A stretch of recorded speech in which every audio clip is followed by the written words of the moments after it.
வாழ்க்கையில் இக்கட்டான சூழ்நிலை, ஒரு கஷ்டமான சுச்சுவேஷனில் முடிவு எடுக்க முடியாத ஒரு சூழ்நிலை வரும்போது நம்ம என்ன செய்வோம்? நம்ம புக் ஏதாவது ரெஃபர் பண்ணுவோம், ஃப்ரெண்ட்ஸு கேட்போம், இல்லை சொந்தக்காரங்க அவங்கக்கிட்டெல்லாம் கேட்போம். ஆளுக்கு ஒரு தீர்வு சொல்லுவாங்க. அது நமக்கு ஒத்து வருதான்னு நம்ம பார்க்கணும். நிறைய பேர் சொல்கிறது எல்லாமே சரி போல தான் தோணும்.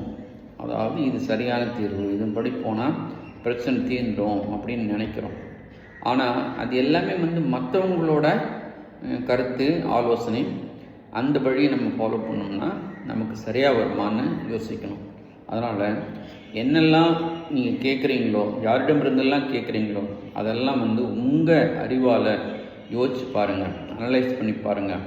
அது சரியாக வருதுன்னு தோணுச்சுன்னா செய்யுங்க. இல்லைன்னா எப்பேற்பட்ட ஆள் சொன்னாலும் அதை நீங்கள் கேட்கணும்னு அவசியம் கிடையாது. உங்கள் அறிவு என்ன சொல்லுதோ, உங்கள் மனசு என்ன சொல்லுதோ அதன்படி நடந்துக்குங்க. வாழ்க்கை இனிமையாக இருக்கும்.